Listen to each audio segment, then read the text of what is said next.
안녕하세요. 홍은표 약사입니다. 심근경색이나 뇌졸중 같은 심혈관 질환은 사실 오랜 기간 동안 잘못된 생활습관이나 식습관이 반복되고 쌓여 혈관이 서서히 망가진 결과입니다. 그래서 약국에서 가장 많이 받는 질문 중에 하나가 그렇다면 혈관 건강에 도움이 되는 음식은 무엇인가요? 라는 것인데요. 아무리 좋은 음식이라도 구하기 어렵고 또 비싸면 꾸준히 먹기가 힘들잖아요. 개인적으로 건강은 쉽게 구할 수 있는 좋은 음식을 꾸준히 먹는 데서 시작한다는 게 제 생각이기 때문에 오늘은 특별한 슈퍼푸드가 아니라 누구나 마트에서 쉽게 구할 수 있는 혈관에 좋은 음식 3가지, 그 중에서도 충분한 연구 결과로 신뢰도가 높은 음식을 소개해 드릴까 합니다.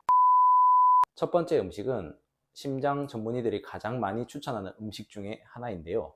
바로 견과류입니다. 다음 연구에서 보면 견과류를 꾸준히 섭취한 분들은 전체 심혈관 질환의 위험을 13에서 19% 정도 낮추고 또 관상동맥 질환의 위험을 15에서 23% 낮추는 것과 관련이 있다고 나옵니다.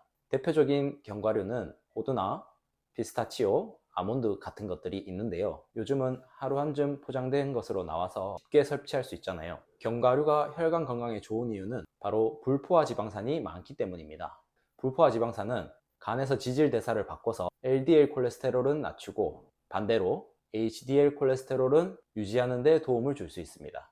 따라서 혈관벽에 LDL 콜레스테롤이 쌓이는 것을 막고 또 혈관에 쌓인 콜레스테롤을 간으로 운반하여 혈관 내부를 청소한다고 할 수 있습니다. 또 하나 중요한 성분이 있습니다. 식물성 오메가3 지방산인데요. 특히 호두에는 알파리놀렌산이라는 오메가3가 풍부하게 들어있습니다. 이 성분은 혈관 염증 감소, 혈관 기능 개선, 혈전 형성 감소 이런 작용을 하는 것으로 알려져 있습니다. 마지막으로 견과류에는 또 하나 중요한 성분이 들어있습니다. 바로 마그네슘인데요. 마그네슘은 혈압 조절에 중요한 미네랄로서 부족하면 혈압이 올라갈 수 있습니다. 따라서 견과류를 잘 챙겨 먹으면 혈압을 안정적으로 유지할 수 있는데요. 그런데 한 가지 주의할 점이 있습니다. 견과류는 열량이 높습니다. 너무 많이 먹으면 살이 찔 수가 있다는 것인데요. 그래서 하루 권장량은 하루 한 줌 정도, 25에서 30g 정도가 적당합니다. 두 번째 음식은 토마토입니다. 토마토가 혈관 건강에 좋은 이유는 바로 라이코펜이라는 성분 때문인데요. 다음 연구 결과는 토마토에서 추출한 라이코펜 섭취는 혈압을 낮추고 심혈관 질환의 위험을 다소 개선한다는 것을 보여줍니다. 생토마토 한두 개에 해당되는 5에서 30mg의 라이코펜을 매일 섭취하는 것이 유익한 것으로 나타납니다. 라이코펜은 강력한 항산화 물질입니다. 혈관이 막히는 과정에서 중요한 것이 바로 LDL 콜레스테롤의 산화입니다. 콜레스테롤 자체보다 산화된 LDL이 혈관벽에 쌓이면서 동맥경화가 시작되기 때문입니다. 라이코펜은 바로 이 산화 과정을 줄이는 역할을 합니다. 한 가지 팁이 있습니다. 토마토는 익혀 먹으면 라이코펜의 흡수율을 높일 수 있는데요. 예를 들어 토마토 스튜나 토마토 파스타 또는 올리브 오일과 같은 좋은 기름으로 토마토를 익혀 먹었을 때 흡수율이 더 좋아질 수 있습니다. 세 번째 음식은 계란입니다.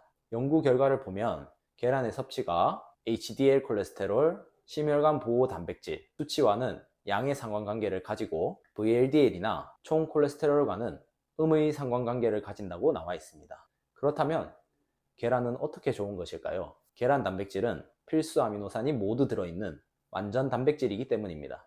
이 아미노산들은 혈관벽을 구성하는 단백질인 콜라겐, 엘라스틴 합성에 도움을 줄 수 있습니다. 실험 군수가 적기는 하지만 계란을 복용하였을 때 혈관 내피 기능이 개선되었다는 연구 결과가 있기도 합니다. 뿐만 아니라 단백질은 근육을 유지하는 데 중요하고 근육량이 줄어들면 대사 건강이 나빠지고 혈관 질환 위험도도 높아질 수 있습니다. 이전 영상에서 한번 다루었던 적이 있는데 식후 혈당이 갑자기 오르게 되면 혈당 스파이크가 와서 활성산소가 많이 만들어집니다. 근육은 우리 몸에서 포도당을 가장 많이 사용하는 조직입니다. 식후 혈당의 약 70에서 80%가 근육에서 흡수가 됩니다. 근육량이 줄어들면 포도당을 처리할 능력이 떨어지고 당연히 혈관을 파괴하는 원인이 되는 것입니다. 두 번째, 계란에는 콜린이라는 성분이 풍부합니다. 콜린은 우리 몸에서 포스파티딜콜린을 합성하는 데 필요한 물질인데요. 이것은 간에서 지방을 다른 세포로 이동시키는 지질 운반 입자인 VLDL 형성의 필수 성분입니다.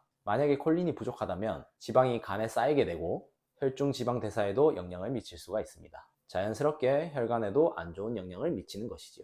물론 계란의 콜레스테롤 때문에 혈관 건강에 안 좋다는 연구 결과도 있긴 합니다. 하지만 건강한 사람의 경우 하루 1개 정도의 계란은 심혈관 위험을 크게 높이지 않습니다. 그러나 고혈압, 당뇨를 비롯한 다른 질환이 있거나 특수하게 식이를 조절해야 하시는 분들은 담당 의사나 약사와 상의하여 먹는 것이 좋습니다. 그리고 뿐만 아니라 계란 자체보다 또 조리 방법도 중요합니다. 베이컨이나 소세지와 함께 먹거나 식용유와 같은 기름으로 익힌 경우에는 오히려 포화지방을 늘릴 수 있기 때문에 삶은 계란 또는 반숙 계란의 형태가 좋습니다. 어쩌면 다들 알고 계셨던 음식일지도 모르겠는데요. 이참에 한 번 더 상기시켜서 혈관 건강을 지키는 데 도움이 되셨으면 하는 바람입니다. 식습관 이야기가 나와서 말인데 한 가지 더 말씀드리고 싶은 게 있습니다. 약국에서 복약 지도를 하면 식습관 부분을 어떠한 방향으로 고쳐야 한다라는 이야기를 많이 나누는데요. 사실 그것을 바꾸는 것이 생각보다 어렵다는 것을 많이 느끼게 됩니다. 솔직히 말씀드리면 저조차도 튀긴 음식이나 육류를 굉장히 좋아하는데요. 먹는 즐거움이 삶의 어떤 즐거움의 한 부분이다 보니 쉽게 포기하기가 어렵더라고요. 그래서 어떻게 하면 좋은 음식은 많이 먹고 나쁜 음식은 적게 먹을까 시도를 해본 결과 저만의 노하우가 생겼는데요. 바로 같이 먹기입니다. 예를 들어 오늘 점심 때 짜장면을 먹고 싶다라고 가정해 보겠습니다. 그러면 저는 전날 간단한 도시락으로 채소, 계란, 그리고 견과류를 준비하는데요. 자, 이제 점심 식사를 하기 전에 먼저 이것을 먹습니다. 이렇게 하면 좋은 점이 첫 번째, 어느 정도 배가 차기 때문에 짜장면을 먹는 양이 줄어들게 됩니다. 뿐만 아니라 채소를 앞서 섭취하였기 때문에 혈당 스파이크도 막을 수 있습니다. 마지막으로 영양소적으로도 균형 있는 식단을 만들 수 있습니다. 조금 장황하게 설명을 하였는데 핵심은 습관을 한 번에 바꾸려고 하면 힘들기 때문에 원하는 음식을 먹되 좋은 음식을 추가적으로 같이 먹으면 조금 더 효과적으로 식습관을 개선할 수 있다는 것입니다. 자, 오늘 내용도 도움이 되셨다면 좋아요, 구독 부탁드리고요. 다음에는 더 좋은 내용으로 찾아뵙도록 하겠습니다. 감사합니다.